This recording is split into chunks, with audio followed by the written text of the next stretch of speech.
The satellite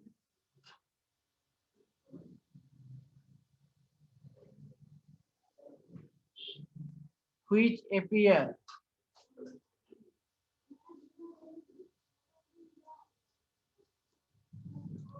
stationary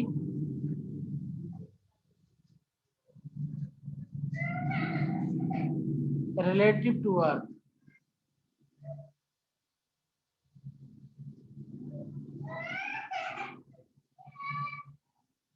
is called geostationary or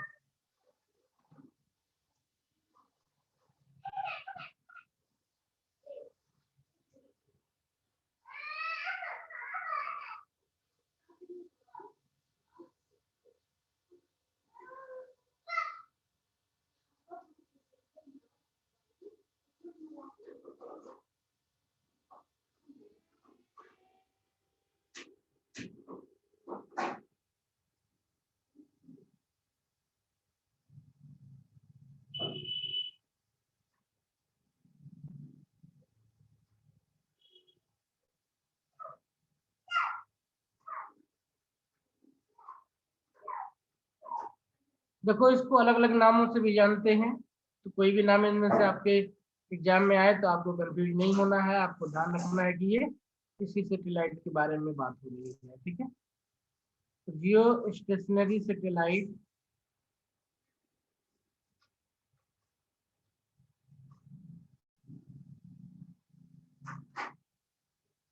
ध्यान रखना, term always लिखा हुआ है यहाँ पे, always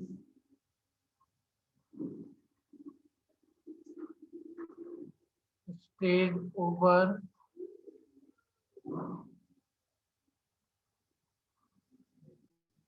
the same place over the same place above the earth.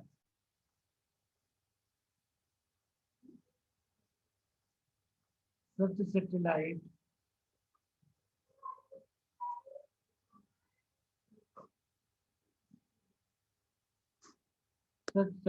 is never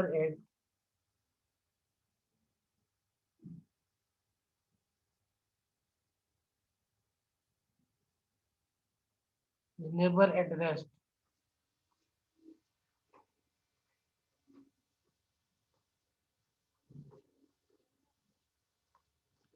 Such a satellite appears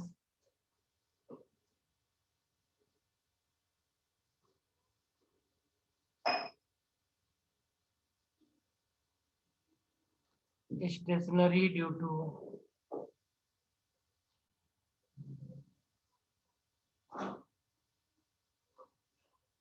zero relative velocity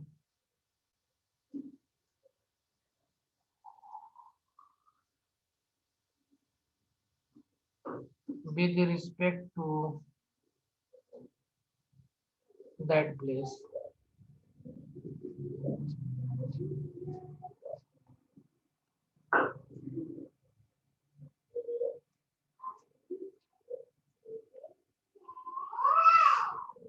The orbit of a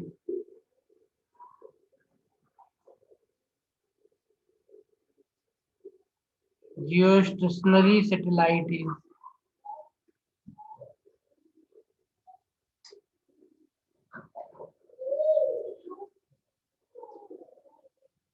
known as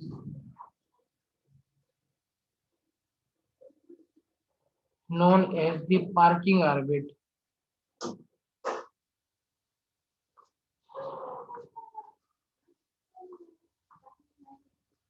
ठीक है, तो दो इम्पोर्टेंट पॉइंट्स हैं इसमें। पहला इम्पोर्टेंट पॉइंट ये है कि ये आपको स्टेशनरी एपियर होगा किसके रिस्पेक्ट में, अर्थ के रिस्पेक्ट में, या जिस भी प्लेस से आप इसको देखना चाहोगे। ठीक है, और उसका रीजन क्या होगा, क्योंकि जो उसकी रिलेटिव वेलोसिटी है वो जीरो होगी। मतलब जो अर्थ का मोमेंट है, रिवोल्यूशन है, जो आपका सैटेलाइट का है, ऑर्बिटल वेलोसिटी वो दोनों क्या होंगी, सेम होंगी। ठीक है, okay.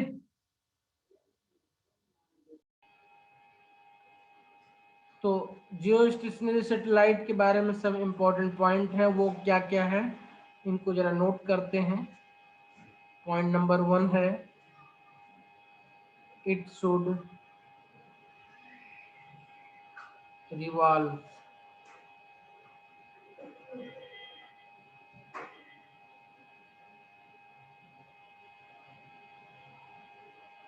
in an orbit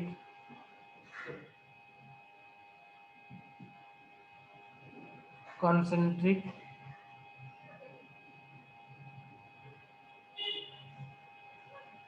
and coplanar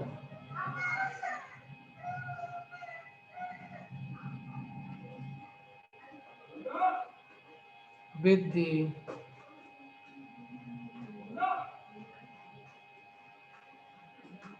equatorial plane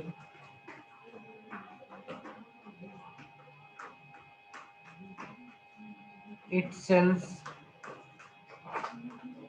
of rotation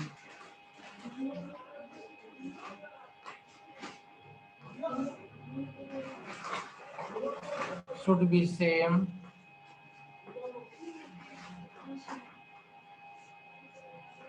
as that of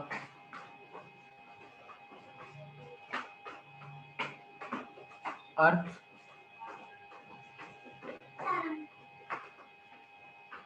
about its own axis। Earth कैसे रोटेट करती है, that is anti clockwise.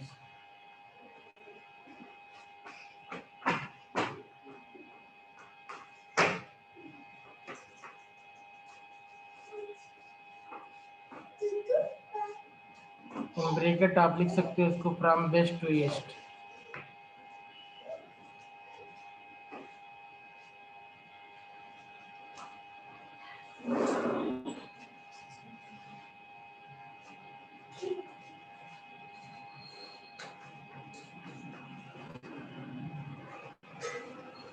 its period of revolution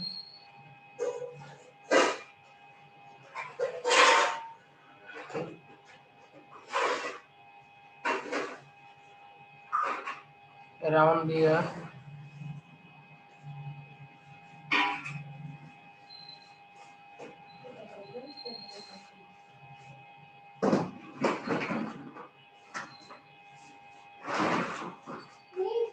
should be same as that of Earth about its axis।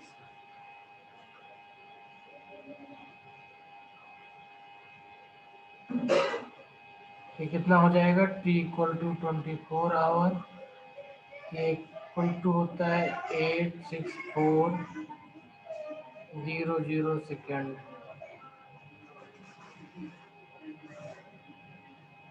Note कर लिए।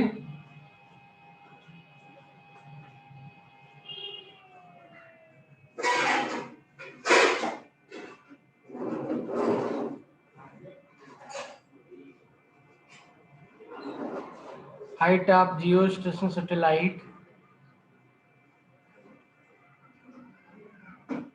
Height of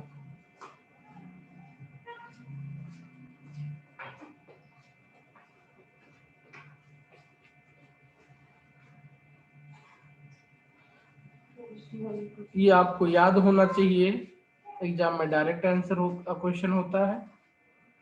36,000 kilometre. हाँ, ये आपका 36,000 केम होता है और सेंटर से आपका 42,000 केम होता है। ठीक है, तो from the centre of the earth it is 42,000 km and this is called approximately 7 hour, and from the surface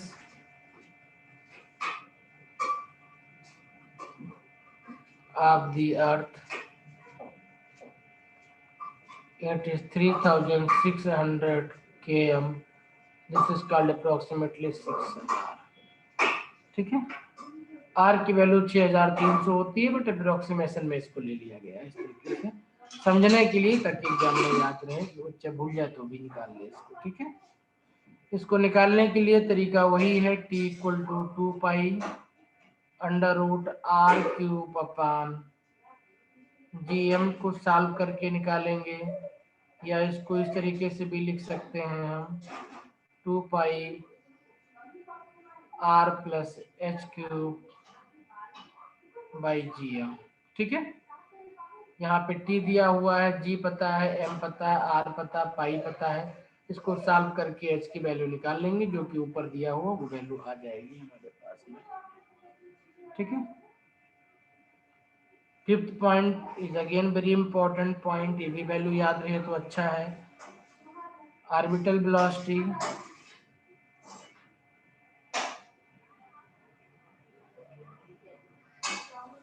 orbital velocity of geostationary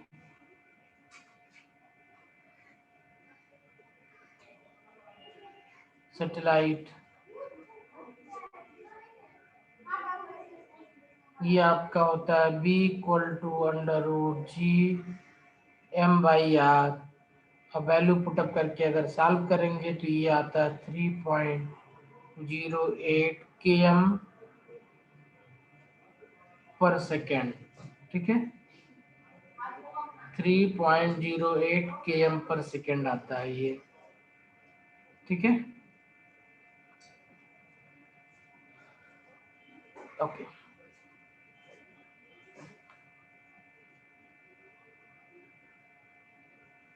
ठीक है, इसी तरीके से हम निकाल सकते हैं एंगुलर मोमेंटम ऑफ सैटेलाइट। क्या निकाल सकते हैं?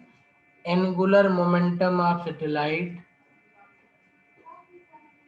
एंगुलर मोमेंटम ऑफ सैटेलाइट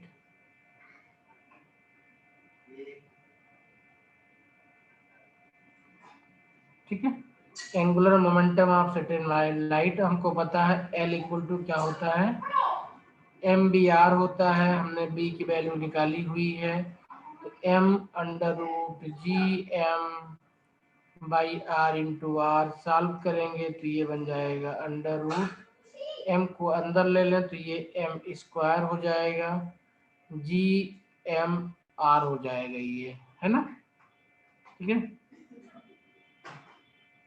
तो यहाँ से देख सकते हैं कि जो L है वो किस किस पे डिपेंड कर रहा है, L इस M पे डिपेंड कर रहा है, इस R पे डिपेंड कर रहा है। ठीक है, और इस कैपिटल M पे भी डिपेंड कर रहा है। ठीक है, तो चाहे तो इसको एक लाइन में लिख सकते हैं, that is angular momentum, angular momentum of satellite, angular momentum of satellite depend on both the mass of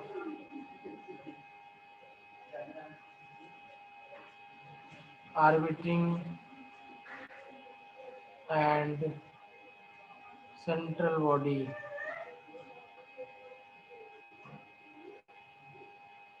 as well as the radius of the orbit।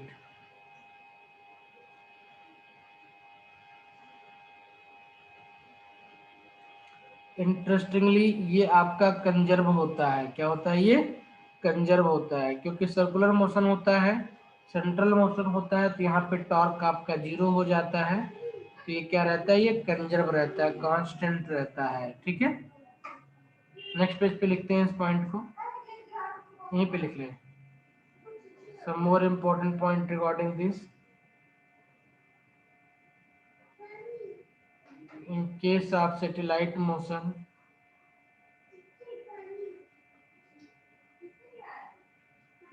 in case of satellite motion, force is central, so torque will be 0 and hence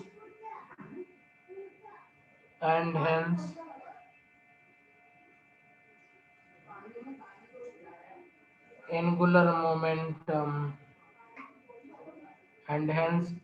momentum of satellite is constant. इस term पे बड़ा question कई बार पूछा गया अलग अलग language में लिख करके। एलिज क्या है? कांस्टेंट है। ये कई बार क्वेश्चन पूछा गया, अलग अलग तरीके से पूछा गया है, तो इस लाइन को ध्यान में रखेंगे। ठीक है, ठीक है।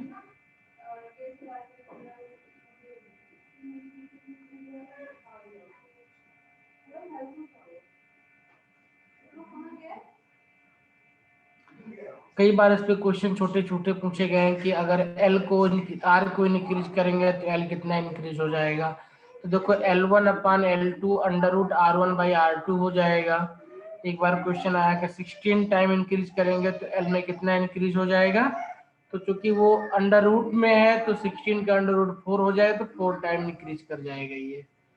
ठीक है, तो कैलकुलेशन के पर्पज से, न्यूमेरिकल के पर्पज से चाहे तो लिख सकते हैं L1 by L2 equal to under root R1 by R2 equal to, अब क्योंकि मास चेंज नहीं होगा तो वही रहेगा, तो आर पे ही, तो आर का ही रिलेशन रखते हैं खाली। ठीक है, ठीक है।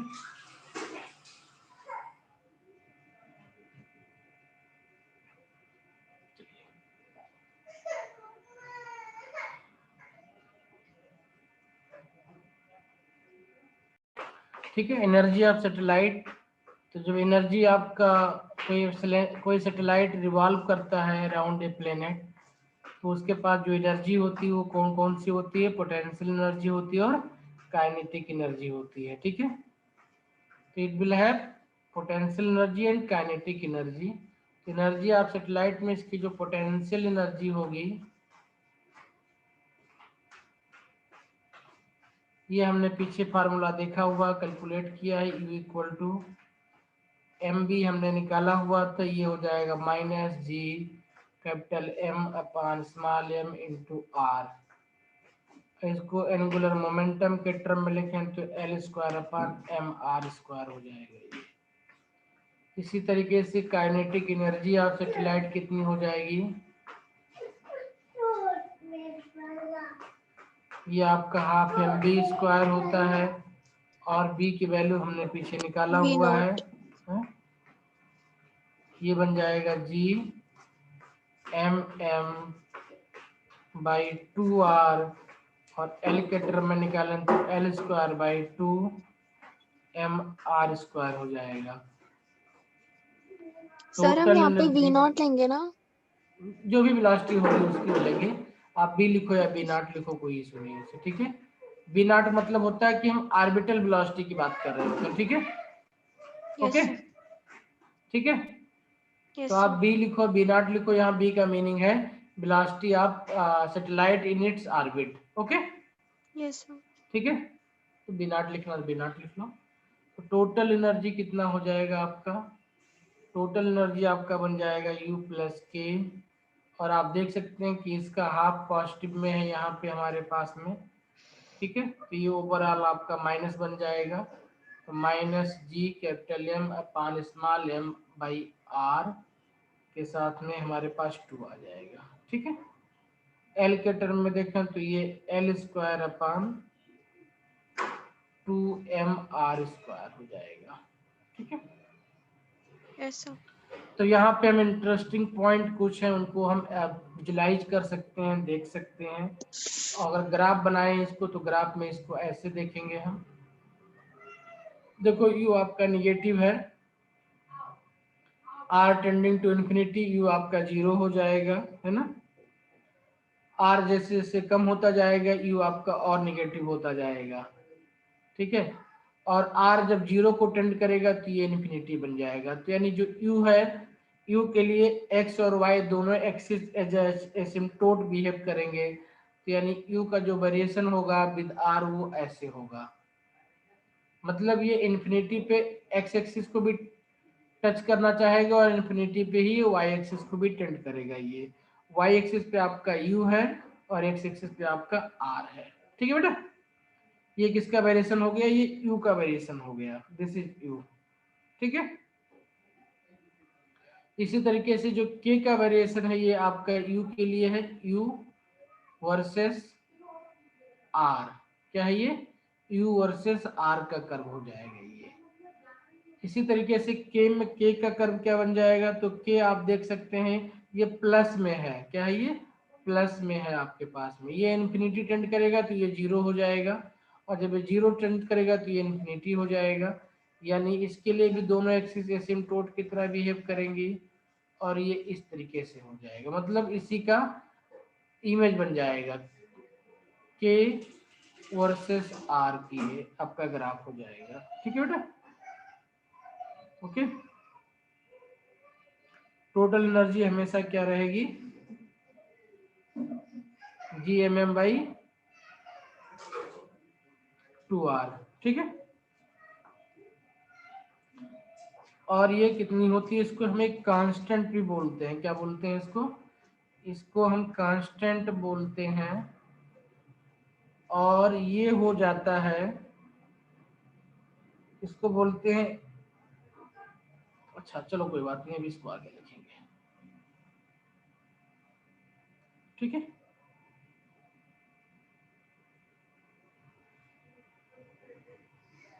ठीक है बेटा,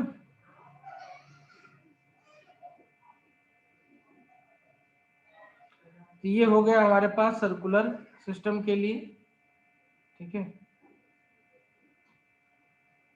एनर्जी बना दिया हमने, एनर्जी ग्राफ बना लिया इसका हमने, ठीक है।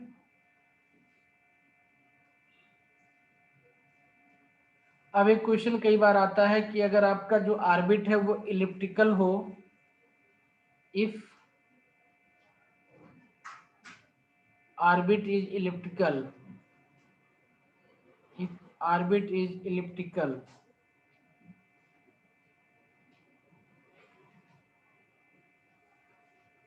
if orbit is elliptical, तो फिर क्या सिचुएशन बनेगा हमारे पास, तो उस केस में जो आपका टोटल एनर्जी होता है वो बन जाएगा,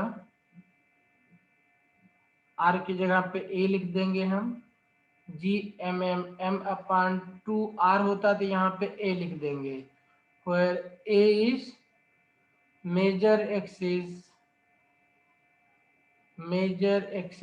of the ellipse, ठीक है। where A is semi major axis, where is semi major axis, ये एलिप्स होता है, इसमें दो एक्सिस होती हैं, जो छोटी एक्सिस उसको माइनर बोलते हैं, जो बड़ी एक्सिस होती है उसको मेजर एक्सिस बोलते हैं। इस पूरे लेंथ को 2a बोलते हैं, तो इसका हाफ लेंथ जो हो जाएगा उसको क्या बोलेंगे, सेमी मेजर एक्सिस बोलेंगे, ठीक है।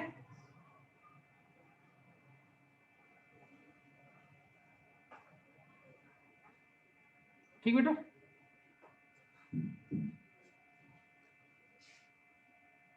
ओके। Yes, sir.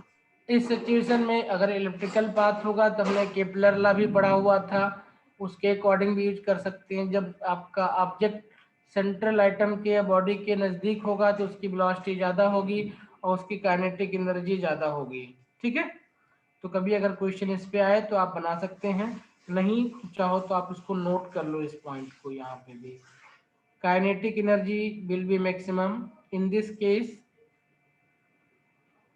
ये डायरेक्ट केपलर लॉ से है, kinetic energy will be maximum when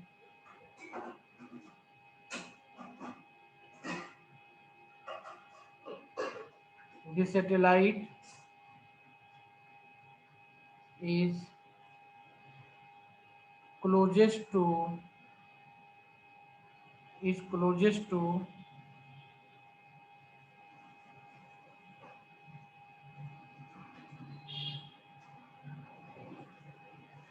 central body.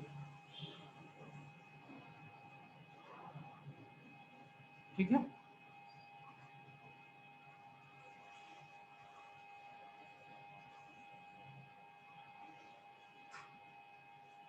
Okay, ठीक है, क्योंकि जितना करीब आएगा वहां पे इसकी वेलोसिटी बढ़ जाएगी।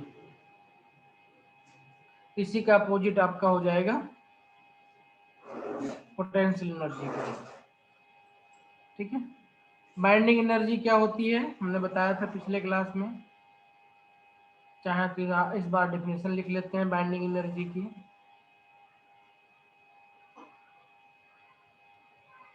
Binding energy of satellite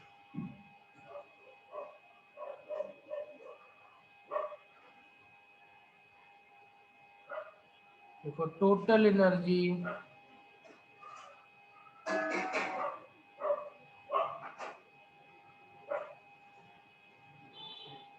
why this is called binding energy, total energy of satellite, total energy of a satellite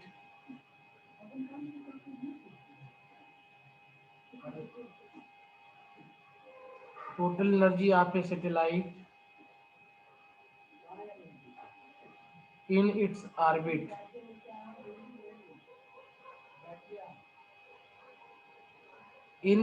orbit is negative, in its orbit is negative. Okay, this is why it is called binding energy is negative.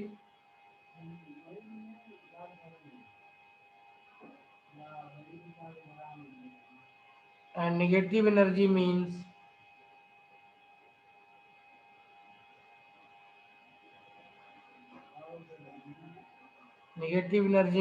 that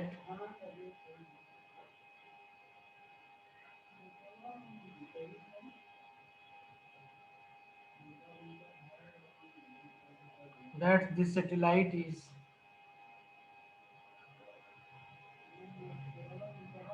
bound to the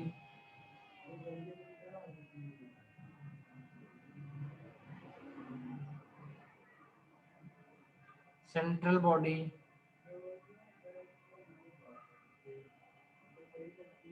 by an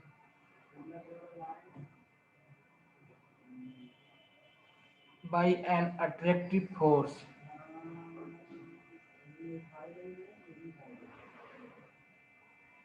and energy must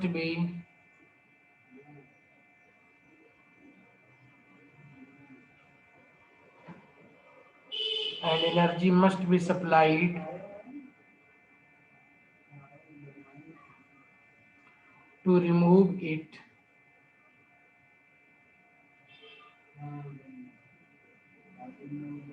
from the orbit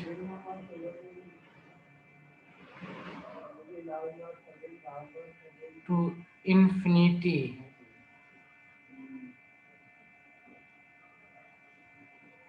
Okay, thus the energy required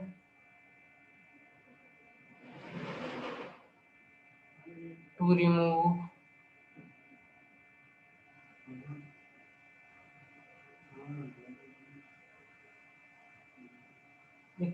remove the satellite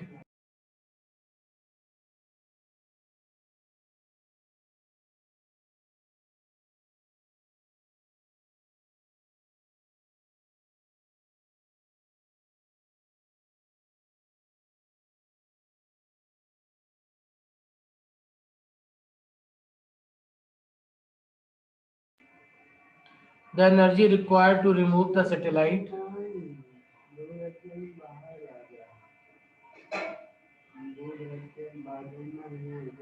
from its orbit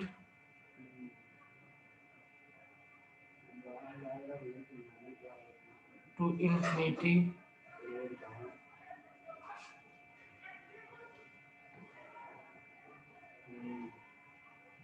is called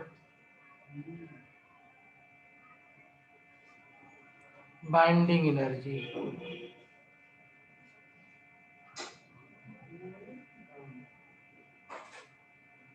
of the system. That is